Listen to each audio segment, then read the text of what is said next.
I am here to show you how to vacuum seal your meat with whatever kind of vacuum sealer you have. I'm using a food saver. After you've shopped at the grocery store, I'm going to show you some different ways that you can either marinate or season your meat, portion it out into your weeknight dinner preferences. This is going to save you time and money by sealing exactly what you want for dinner on any given night. So we're going to start with some tri-tip. We're going to season it, and then I'm going to show you how I label it and seal it out there in the freezer. You're going to be one step ahead when it comes to dinner time later on this week or a few weeks in advance. The first step is going to be to make our bags. Now, most variety packs of these plastic bags come with two sizes, a narrow and a wider. I'm going to start with the wider ones for my tri-tip. So the first thing you're going to do is pull the bag out and cut it to the size that you want. The second step is going to be to seal one end of the bag so that you can fill it. So you're going to clamp that in place depending on how the version of your food saver works. Then you're going to hit seal. Now you can label your bag. You can do this before or after you fill it, but I like to do it before while it's flat and easier to write on. I label my bags with a few things: the cut of meat, the size or the portion, how many pounds or pieces, how it's been prepared, and the date. Fold your bag over a little, makes getting your meat in there a little bit easier, and it's going to keep the edges clean.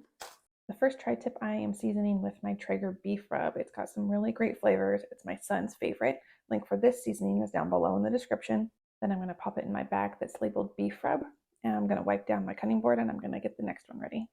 The next tri-tip I'm starting with my Traeger anything seasoning, which includes salt, pepper, garlic powder, and a couple other spices.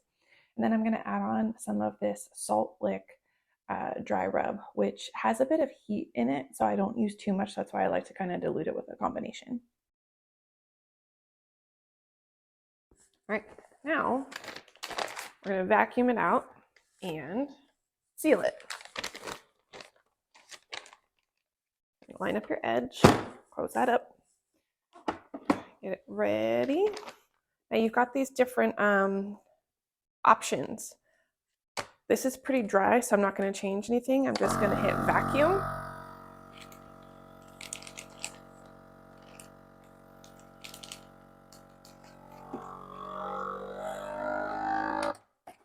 Looks good. It'll stop on its own and seal for you. I don't like it to squeeze too much. The air's out. I'm going to seal it and do the next one. As soon as it's done, that light goes off. There we go. Look at this. Dinner number 1.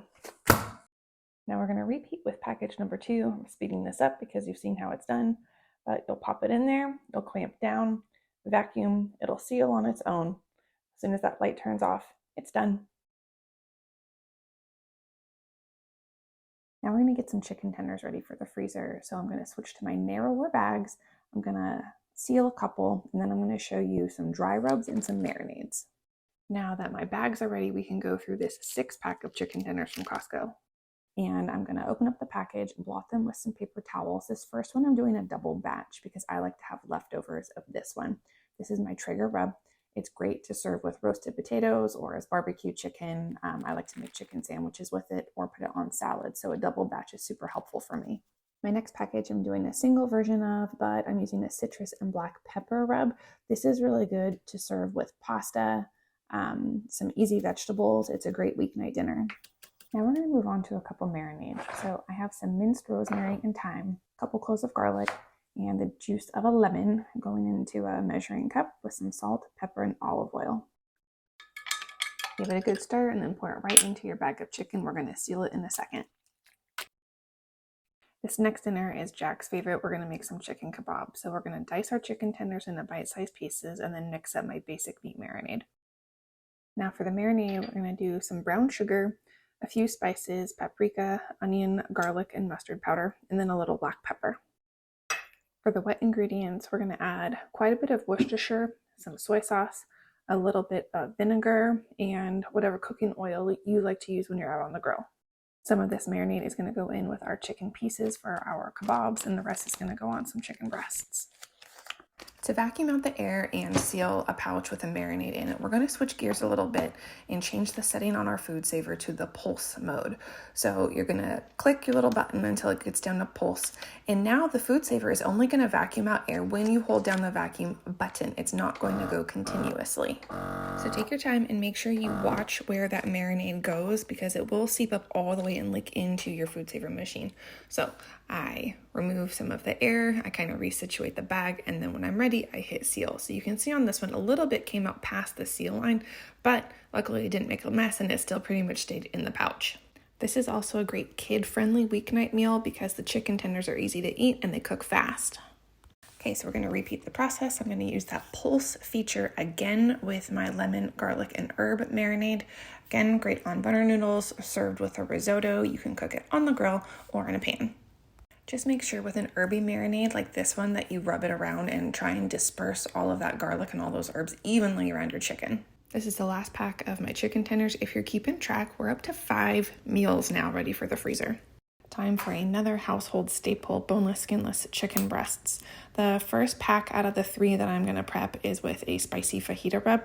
I love this for a quick taco night. Here's a tip though, if you're doing a whole chicken breast, make sure that when you lay them in the pack, you spread them out evenly so they're not overlapping. That way, when you go to thaw them out, they will thaw out a little bit quicker.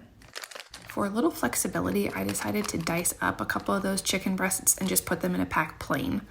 For another quick cooking option, I like to cut through the center and make thin chicken breast cutlets. So I'm going to toss these in the bag, use the rest of that basic meat marinade we made earlier. Another great option for a more affordable, easy weeknight dinner is to use a pork tenderloin.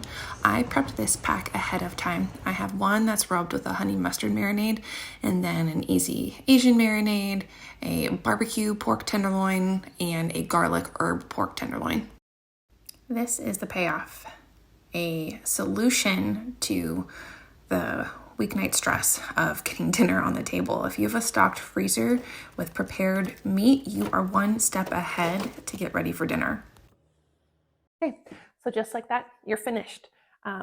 We had 4 cuts of meat that we broke down, and that turned into 14 packages of food that are going to be 14 complete meals, some with deliberate extra, so that I can either do a take 2 a couple nights after I cook the original, or just quick and easy lunches, or if I'm having people over. So everything has been thought out, everything has been prepared. This is 14 packages of spiced or marinated or deliberately plain meat that has still been prepared for a specific dinner. So all thanks to our vacuum sealer, I used my food saver to package all this. It's labeled, it's going in the freezer. And now on those nights when I'm not sure what I'm going to make for dinner, I'm just going to go out there and grab one of these packages.